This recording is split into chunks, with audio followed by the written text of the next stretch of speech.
Que hablamos ahora de violencia de género porque pasó la pandemia, más de 1 año y medio, pero los femicidios siguieron y sobre todo fue el único delito que con la cuarentena no bajó. Carla. No bajó, sino todo lo contrario. Desgraciadamente, en los últimos meses, con las miradas de todo el mundo y de la prensa incluida, puesta también en las campañas, en las PASO, en las vacunas, en otras cuestiones urgentes, esta situación, que es gravísima, quedó prácticamente diluida. Según la última encuesta mensual de inseguridad, son 8.900 las denuncias por violencia de género que se reciben en la línea 144 y 911, a donde se derivan, o en las fiscalías y también en las comisarías. Sobre estos números estremecedores nos habla Ada Rico, directora de la Casa del Encuentro.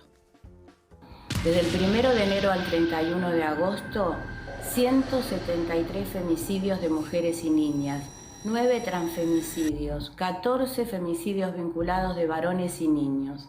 El 59% de las víctimas fueron asesinadas por parejas o exparejas y el 61% asesinadas en su vivienda o en la vivienda que compartía con el agresor.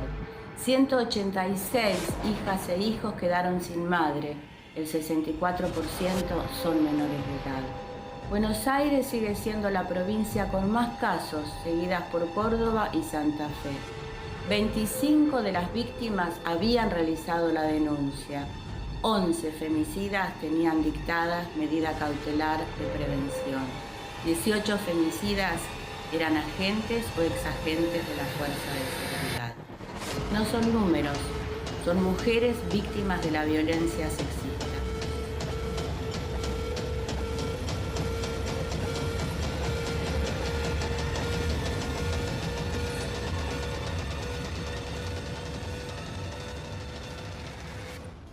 Bueno, femicidios, transfemicidios, niños huérfanos, víctimas del horror y una suerte de enfermedad que no es contagiosa, pero pareciera que no pudiera frenarse. Y ahí pasó a mi próxima placa, que tiene que ver con los miedos, con las denuncias y con los silencios, porque, entre otras cuestiones, si bien el año pasado hablábamos, ni bien empezaba, digamos, la pandemia y cuando estábamos todos encerrados, saltó a la vista de todo el mundo cómo crecían las cantidades de denuncias por violencia de género.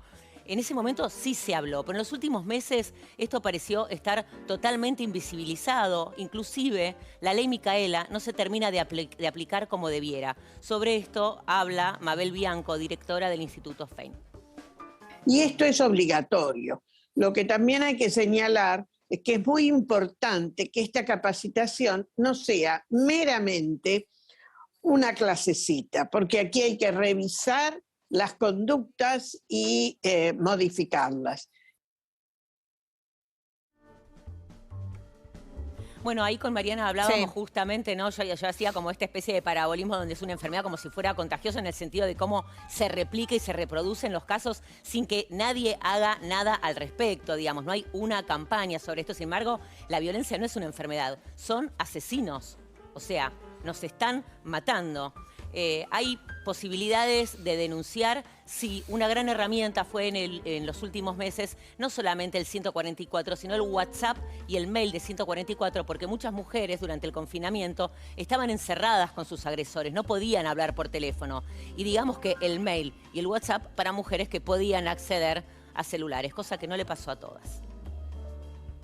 Todo el mundo, en todo el mundo, aumentaron los casos de violencia, también en nuestro país.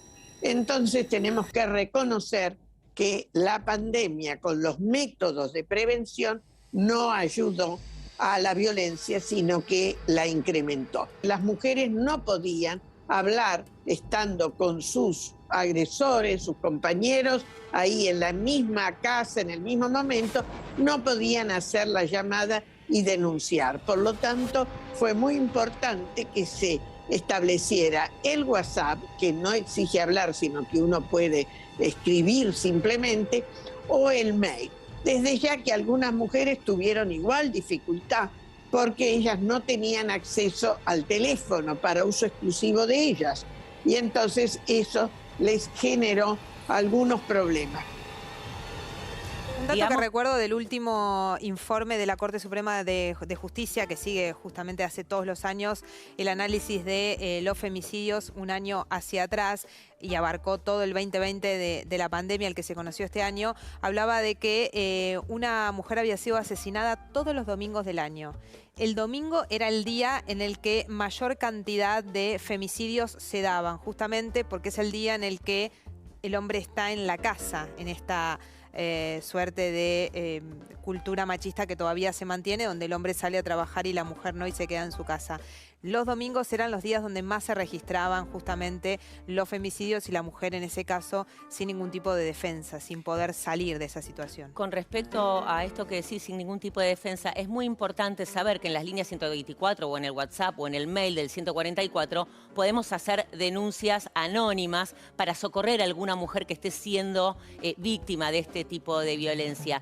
Y para cerrar quiero hablar un poco de las fallas en el sistema, porque como si todo esto fuera poco, como si fuera fácil hacer una denuncia, que te atiendan como corresponden, que los agentes de las distintas dependencias del Estado estén capacitados con perspectiva de género, la realidad es que si todo eso sucediera bien, igual hay fallas en el sistema. Las dos mujeres que nos acompañaron en la editorial de hoy, que son mujeres que vienen poniendo el cuerpo desde hace años por otras mujeres, nos cuentan lo siguiente. La justicia obliga a reiteradas asistencias para entrevistas, mayor información. Esto obliga a las mujeres a trasladarse muchísimas veces. Muchas de ellas lo tienen que hacer con sus hijos, dejan de trabajar ese día. Algunas, la mayoría, pierde lo que gana porque son trabajos en el sector informal. Entonces, la verdad es que es muy complicado. Nosotros tenemos que insistir que la denuncia es importante, pero hay una obligación de darle una protección a la mujer que denuncia. Y eso hasta ahora no se ha logrado. Es imprescindible que se hagan efectivas todas las medidas anunciadas. Las mujeres y diversidades que se encuentran en una situación de violencia no pueden esperar, no tienen tiempo para trámites y burocracias, porque son sus vidas las que están en juego. Bueno, no queda mucho más por decir, la idea era un poco recordar que esto sigue sucediendo y que la realidad, no sé si es poco lo que se está haciendo, pero como mínimo no sirve, no alcanza y que es hora que el Estado se ponga a la 10 y salga a hacer lo que tiene que hacer para que las mujeres tengamos que dejar de poner nuestro cuerpo.